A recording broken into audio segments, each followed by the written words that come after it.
Hey guys, welcome into another edition of the ORS podcast. On today's episode, we're going to talk to WVU men's basketball insider Ethan Bock. We're going to talk to him about the transfer portal, how Coach Darren DeVries will help WVU basketball in his first year as a Power 5 head coach, and so much more. And that is all coming up next on the ORS podcast.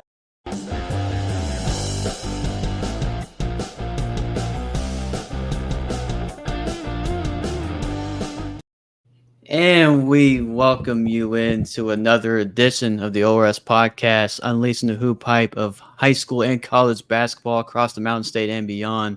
Very excited to welcome in WVU men's basketball recruiting analyst and one of the good friends of the Portal Report, Mr. Ethan Bock, at episode 3 of the ORS podcast. Ethan, it is good to have you on, man. How are you doing today?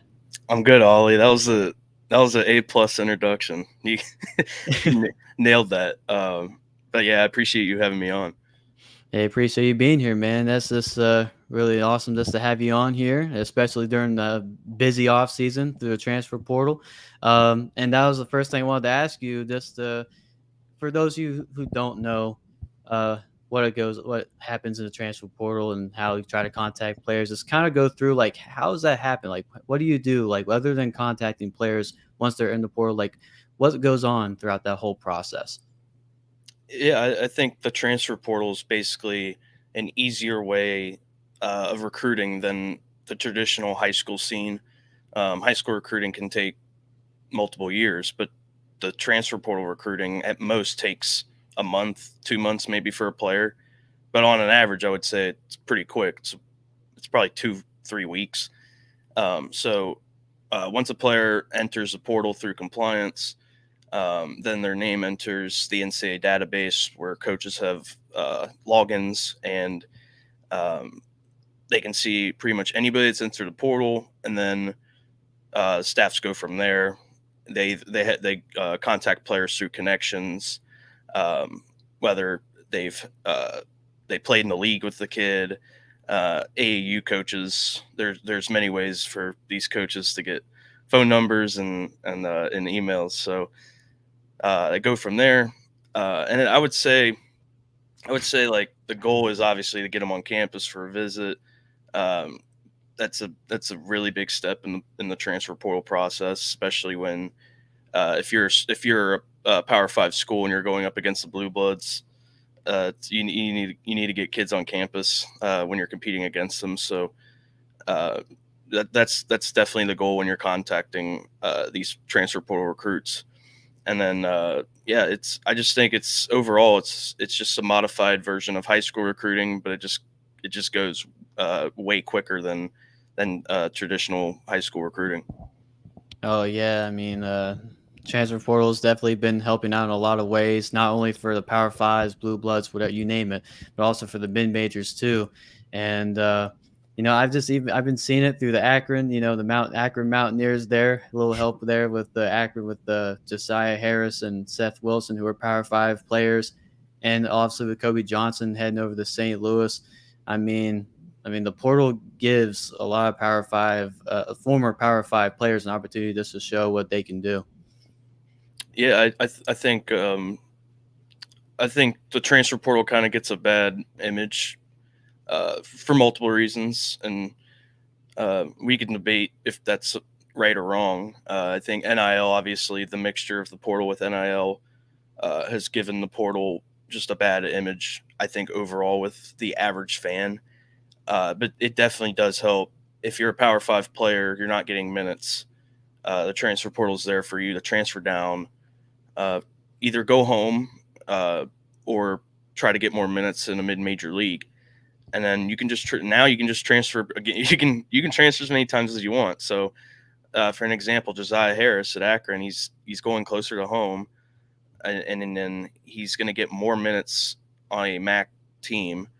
But then he still has another year of eligibility, so he could transfer back up to Power 5 if he really produces next season. I feel like he can. I mean, WVU fans they were good to JoJo. He was probably like one of the nicest players I've ever met.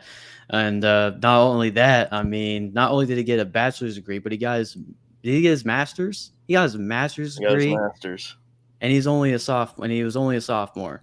and already graduated. He can call himself a WVU graduate as a sophomore, which is amazing. Which is definitely amazing. I'm very happy for him. Very happy that he's pursuing more opportunities there at Akron. I feel like he's going to do super well there. Another in-state kid who another well mountaineer, I would say. Wouldn't say mountaineer technically, but from the Morgantown area, Sharon Young, also heading over to Akron as well. Definitely getting some love down there. Um, but other than that, the wow. Other than we were just talking about this earlier. Other than the transfer portal, the coaching carousel has been wild these last few years. I mean, we got to see Coach Calipari went to Arkansas. Eric Musselman left Arkansas to go to USC. Andy Enfield left USC. I think he got fired from USC, but found another opportunity at SMU. I mean, I just got to ask you: has this been the wildest offseason that you've covered so far? No. I mean, like, I think the coaching carousel. This is my first time like actually covering the coaching carousel, for like legitimately, and it was insane. Like, I think a couple of the moves, um, kind of shocked people. Like I think I think what threw people off, there were two moves, um, and that was Jake Diebler staying at Ohio State for 5 years. Right.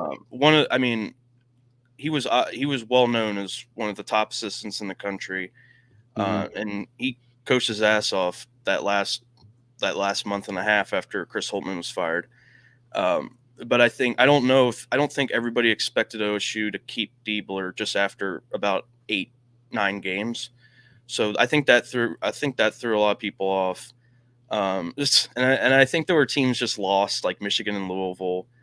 Um, I think Michigan had their eyes on like a Darian DeRees, and then they end up with Dusty May, who Louisville was targeting, or Right. one of the coaches Louisville was targeting, and then they end up with probably their third or fourth option, Pat Kelsey, who's not a bad hire at all. And then Coach Cal, like I said, we talked, or like you said, we talked about it. Nobody expected Coach Cal to leave Kentucky for Arkansas. I think the writing was on the wall that his Kentucky tenure was coming to a close either this year or next season. Um, but for him to stay in the SEC, go to a program that's had recent success, I don't think any of us expected that. So those are the two moves that really threw me off. But yeah, this coaching carousel in general is just, for the first time covering it, like it was insane. I will say that it was insane, and I think recently it's been more. I think it's been more chaotic because, um, just with the new era in general, portal, NIL. Now, that's just another thing that coaches have to consider when they're at their job, which is like the NIL pool and the collectives and all that. So that's just another factor now. Right. Yeah. I mean, wow. I mean, yeah, like at the NAL, sometimes, like you said, this gets a bad rap, but I feel like it's been helping college athletes. Um, and it's true. It has been helping a lot of athletes, but the coaching carousel, like you mentioned before, it has been insane. I mean, I don't think I've ever seen anything like this in a while covering the sport, and I've only been doing this for about like a few years. And last year was probably like the first ever I've actually got to cover the Mountaineers, especially if this has been post Bob Huggins. So it's definitely been a wild few years as well. But other than that, going back into the transfer portal, like you said before. I just saw, like, other than the exciting coaching carousel times, I'm talking about the two-time. How about the two-time transfers being immediately eligible? I mean, I feel like that all kind of started after Raekwon Battle was denied by the NCAA, and then Patrick Morrissey and other attorneys got on board with that. So, kind of talk about your thoughts on that and how the two-time transfers are immediately eligible now. Like, is it like more exciting? I think now at this point, student athletes have all the power, um, or I shouldn't say all the power, but majority of the power now. They didn't have any power uh, Right. pre NIL portal era. So for them to have leverage now, the NCAA is going to anytime there's a situation like this, like the two-time transfers, or recently they wanted the grad transfers to be in by May 1st instead of giving them all summer once they graduate in the summer session to transfer.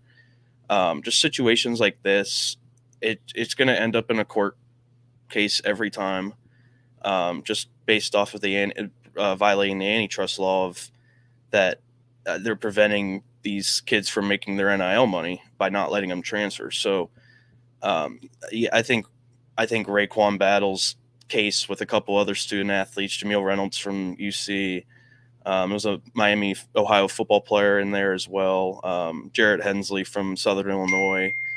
There was a good group of student athletes who were in Raekwon's situation, um, that took the stand, and the NCAA wasn't going to win that. I mean, they're like I said, they're preventing these guys from making their NIL money, and other things they can get out of the NIL process. So, and this is going to happen with the grad transfers. Like, there's going to be a guy that graduates in the summer, like every year. There's always a wave that graduate in the summer, and then they're able to transfer as a grad transfer, but now they won't be able to do it because they had to be in by with the undergrads on May 1st. So I just think that's just another court case the NCAA is asking for, and Mhm. they're not going to win any of these. Oh no, and like it feels like every time the NCAA tries to go into court with with all these college athletes, it doesn't seem like they're going to win anytime soon. And it's true. It feels like most of those student athletes have been getting all the power recently. Um, which I feel like is kind of a good way for them because I feel like they deserve it. They deserve I feel like they deserve a lot, and they put a lot of blood, sweat, and tears into what they do, and I'm always with the athletes 100% all the way. But other than that, now let's talk about West Virginia men's basketball, a team that has a lot of success, and even the last few years, even with Huggins gone, with Coach DeVries, Darian DeVries now in. Um, I know it's a little bit early to tell, but can this transfer portal class, with what we have now, could they still compete in the Big 12 conference? We talked about this a little bit before the show. I like some of the guys they got. Like, obviously Tucker DeReeves is a two-time Missouri Valley Player of the Year. That's a no-brainer. That's a top five player in the transfer portal, and a potential all first team Big 12 player. And as well as Javon Small. I think I really like Javon Small's game. I think that's a perfect number two for Tucker DeRees. Um, but then, like, going down the line, like, I like some of the guys they got, like Joe Yesufu. Like, he's a Darren DeRees guy. He had his best season at Drake with DeRees. Like, that's a nice little depth piece. I think the staff, and they're still really working at filling in these last couple spots. So I'm gonna give them a little time, obviously. But there's just a lot of questions. I think the front court, they're not experienced in the Big 12 at all, um, and some of those guys need the development anyway. So that's my first question, and then another question I have is, have they identified like a third option? Like, obviously, DeRees is your number one, Javon Small is your number two, but who's going to be that third option for this team, or is it just going to be a collective effort? And that's not a bad thing at all either. If they don't have to identify a third option if it's going to be a collective effort from everybody else. Um, but I'm not really anticipating on that. I just think there's a lot of guys on this roster that they're going to have to rely on to step up this summer, and then going into October practice, and then going into the season. But hey, I mean, I'll give the team this, like, they're going to be playing together all summer, all fall, all winter, in the spring. Like, it's not like this past season where the team had a lot of talent, but they couldn't get on the floor together. So, and they couldn't really gel and build chemistry. So this group's going to have like a normal off season, knock on wood, a normal off season, and they're going to be able to gel, build that chemistry on the same trajectory as a normal NCAA team. Yeah, you mean you said it best there. I mean, looking for that it's like looking for a third option, yeah, because we got Tucker, we got Javon, but we also have like Sincere Harris, who I feel like is going to be a really good key piece, whether that's off the bench or starting. We don't even know that.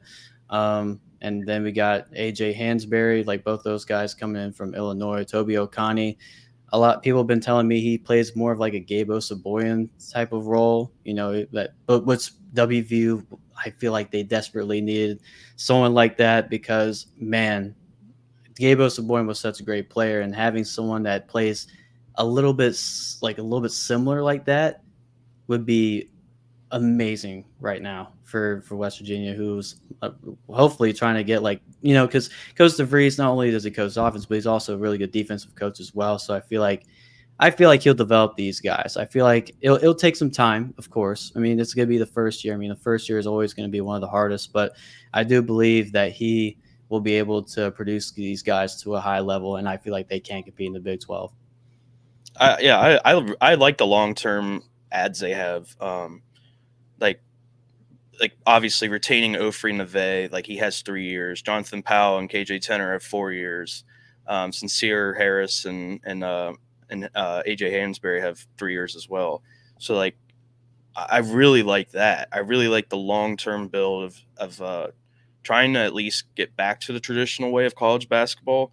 I think West Virginia the last few years here has been flipping in the entire roster every offseason.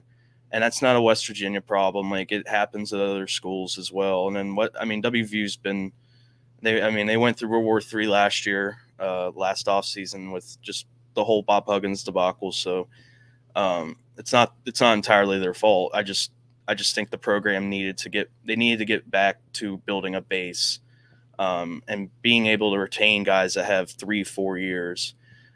So I like the ads short term and long term.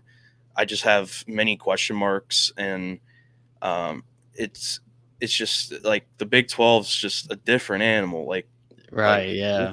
it's a different animal, and then Arizona comes in as well with ASU, Colorado, Utah. I just think it's just going to take time. Like it's not.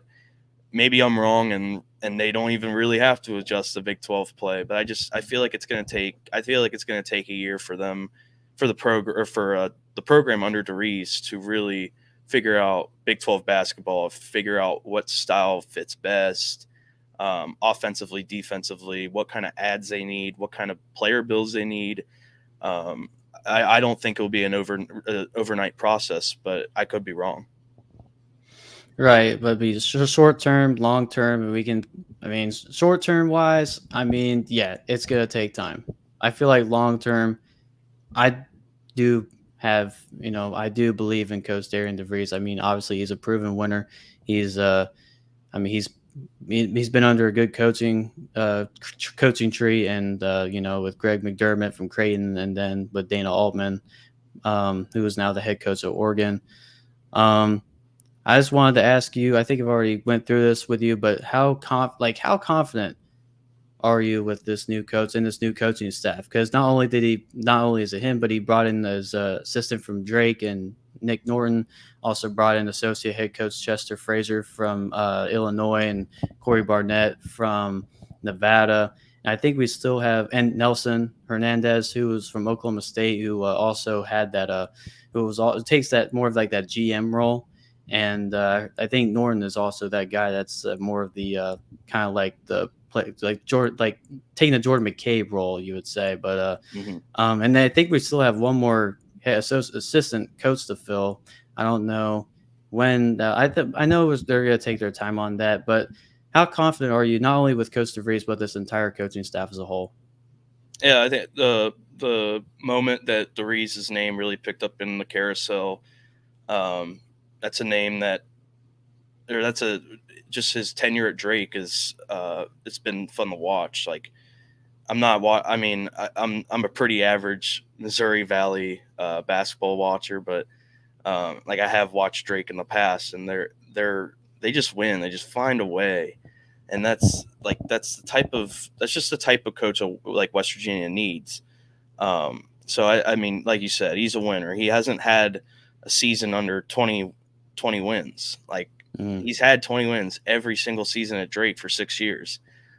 Has reached tournament 3 times. So it, like he was able to take Drake and make them into a uh, a mid major program that like makes the tournament pretty regularly. So that alone's impressive. So I really like Darren DeRee's his coaching abilities. Like he's a hell of a coach.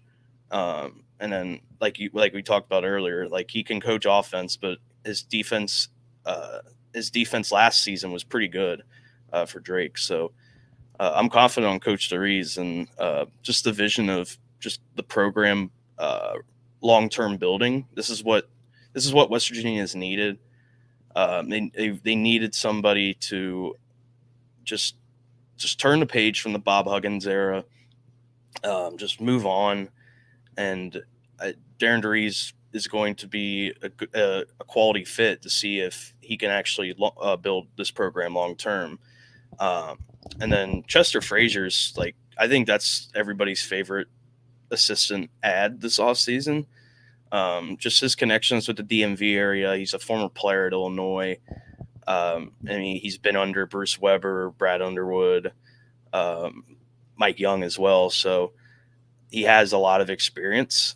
So getting if West Virginia can nail down the DMV area, that would be huge, and Chester Frazier is going to play a part in that. But like West Virginia is like in a perfect spot because you have the Pittsburgh area, you have the whole state of Ohio, you have the DMV area, you have Virginia, you still have Huntington Prep down south. So West Virginia's like Morgantown's like in a perfect location where just everything's centralized. You even have the New York, New Jersey area 6 hours away. So you just have a lot of different regions for recruiting, and I think Chester Frazier is going to take advantage of that. Um, my only question about the coaching staff is there's just nobody. The only person on the staff that even remotely understands the culture that Bob Huggins had and just the culture that the West Virginia program should be is Trent Michaels, the director of operations. So there's no coach like main assistant um, that I they don't have to be an in-state native. I'm not saying that, but just really understanding like what West Virginia basketball is.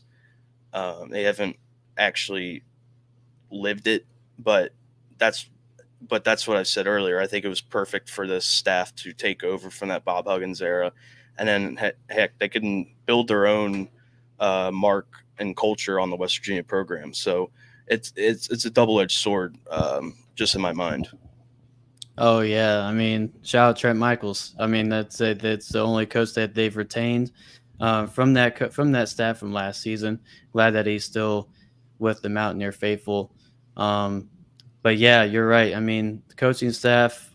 I mean, it looks great on paper. It looks great because they have a winning culture. You know, they both come from areas that are remotely close to here. Well, DeVries from Iowa, but we got Chester Frazier, who was, like you said, from the DMV area, which helps us out in recruiting because the DMV they have some of the best basketball players in the country down over there. I always love heading over there that way, and but yeah, and the Pittsburgh area, like you said too, they have some good athletes over there. So it's definitely a win-win-win on all counts. I see the chat is live and well. My good friend Matthew.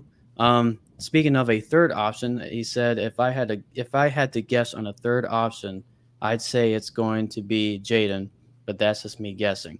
And that yes, that is the new addition to the Mountaineer basketball roster as today he is officially signed with West Virginia, Mr. Jaden Stone from Detroit Mercy. He was the top leading scorer there, averaged over 20 points per game. But yeah, I could see that. That was actually one of my next questions. Actually, I mean, other than Tucker DeVries and Javon Small being the top scorers from their school. Now we got a third top scorer from a Detroit Mercy school, who only had, from what I saw, only had one win last season. But he was still the top scorer there. I think it was one of the top scorers in the nation. I think top 25. So, I mean, I feel like that's going to help in the scoring load short term, definitely. Yeah, Jaden Stone being that third option isn't insane to say at all.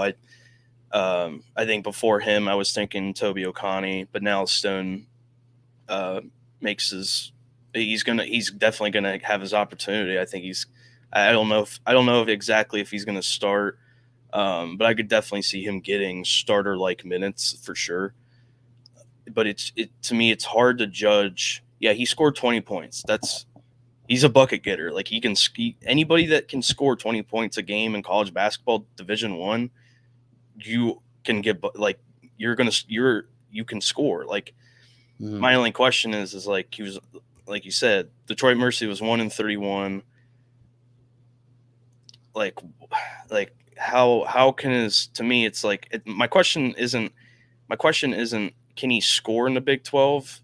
It's just like how can he fit and score in the Big 12, if that makes sense. Like Right, yeah. Like can he find a role on this team he basically is going to go from the number one option on a one-win team in the Horizon League, now to the third, fourth, fifth option on a West Virginia team in the Big 12. Is it going to be an easy transition for him, or is it going to be as hard as we think it's going to be for him? Like, I'm not sure. So that's my question. But I mean, he scored 20 points in Division I basketball for an entire season. Like he's good, but it's just how good is he, and then just how does that transition over to Big 12 play?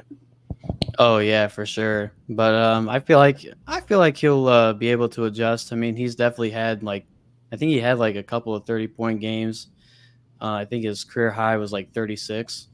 Um, so yeah, I feel like I it's obviously it's hard. It's hard to transition from a mid-major school to one of the best leagues in like the best conference in America.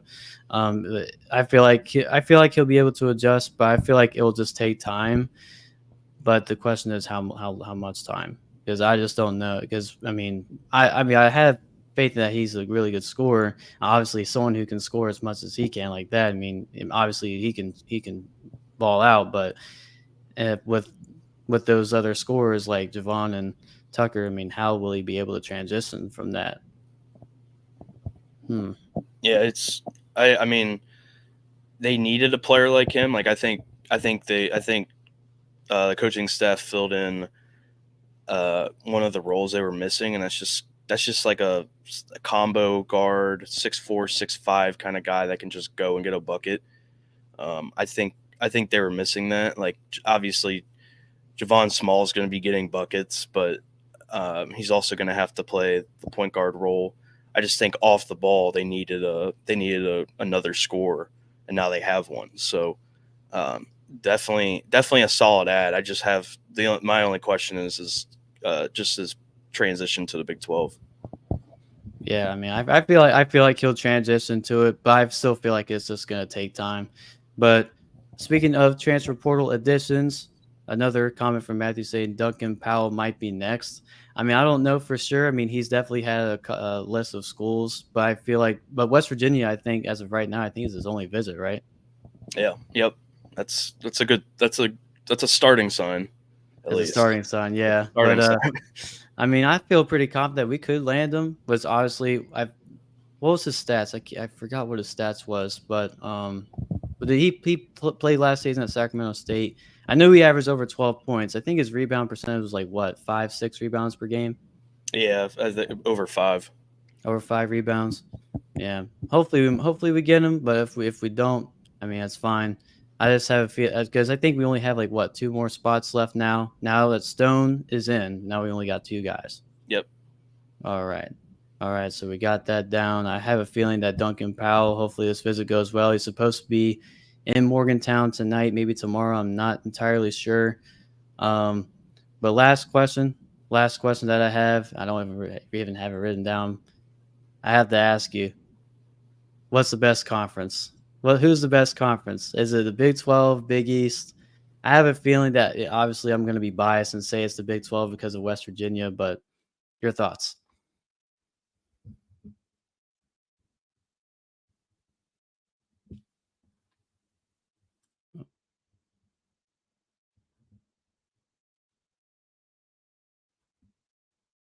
Oh, is he muted?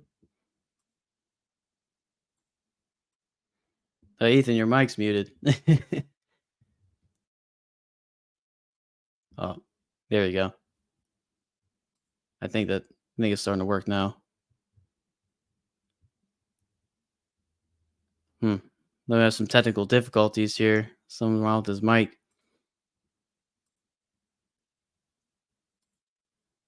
Hold on. Trying to see if we can get it to work here. It was my last question. Oh, here we go. I can hear you now. All right, we're good. Yeah, All right, my bad. that's all right. So I think now, like I've been thinking about this question actually. I think now I don't think the Big 12's the undisputed number one conference. I think now you have the SEC and the Big East in contention for that. And I'm a big fan of the SEC. Like just recently, like every program's turning it around in some way. Even teams like South Carolina and Ole Miss, who haven't been like historically good basketball programs, and then even Vandy with of hiring JMU's Mark Byington, like they're trying to turn around as well. And then just the style, like the SEC is so fun to watch now because they're all trying to play like Alabama and score 90 points a game. So that's definitely fun. Like the Big 12 still like the bully ball. Like you might have an NFL tight end playing the four. So like it's definitely I think the Big 12 has way better defense. But the SEC is more fun to watch. But I think just the recent NCAA tournaments with the Big 12, like ever since Kansas won a couple years ago, they just haven't really lived up to expectations all the way. Like Kansas lost as a one seed last two tournaments ago. Houston was a one seed, lost in the Sweet 16. Like any, I don't want to just call those two teams out. Like I think everybody in the conference has just kind of underperformed in the NCAA tournament. So now I think going into this season, Big 12 still one of the best conferences in the country, and now they add Arizona, so it just gets even better. And you'll have Kansas, Baylor, Iowa State, Houston, Arizona. You'll have five teams for sure in the top 25. Cincinnati brings everybody back pretty much, and then they add Dylan Mitchell, a couple other pieces, so they could be a top 25 preseason team as well. So the Big 12 is heavy loaded once again. But I just think now the question, I think now the SEC and the Big East, just the last couple years those conferences have had. Um, I think those are the two conferences that could make a run for it this year on actually becoming the best conference in the country. Oh yeah, no doubt. I mean, the Big 12. I mean, you're right. I mean, Big 12 is obviously. I mean, it's not the undisputed favorite like it was in years past, but the SEC is getting there. I mean, obviously we've seen how Bama's been producing.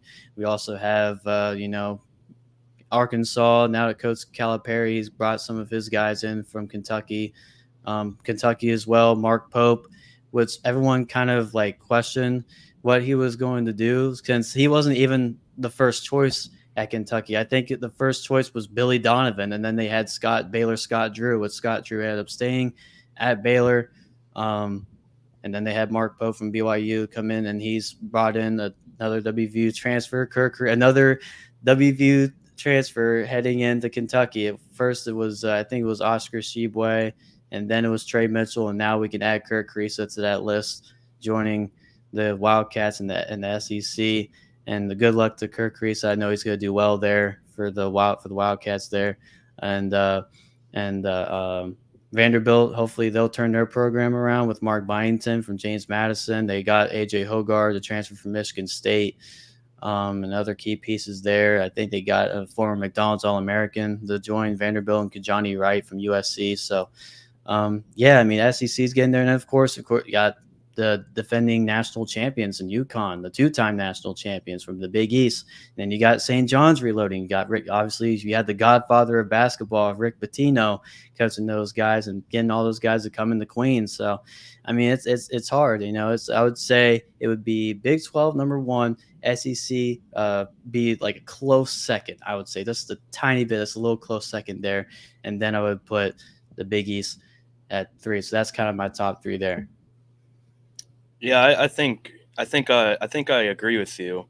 I'm almost tempted though to put like a 1A 1B on Big 12 SEC, but I don't think there's a wrong answer with uh, having the SEC or Big 12 1 or 2. I don't think there's a wrong answer going into this season. Oh yeah, no doubt, no doubt. It's definitely going to be an amazing 2024-25 season. Can't wait for it to get started. College practices have already started to begin. Very excited for what's next to come. Ethan, I appreciate you coming in on the podcast, and hopefully I'll talk to you soon. For sure. Thank you, Ollie. I appreciate it. No problem. And for those of you guys who are new to the podcast, make sure you like and subscribe to the channel on the YouTube channel. Make sure you guys go follow me on Instagram, Twitter, all my social medias at Ollie Reed Sports. And as always, keep on keeping on. I'll see y'all in the next time.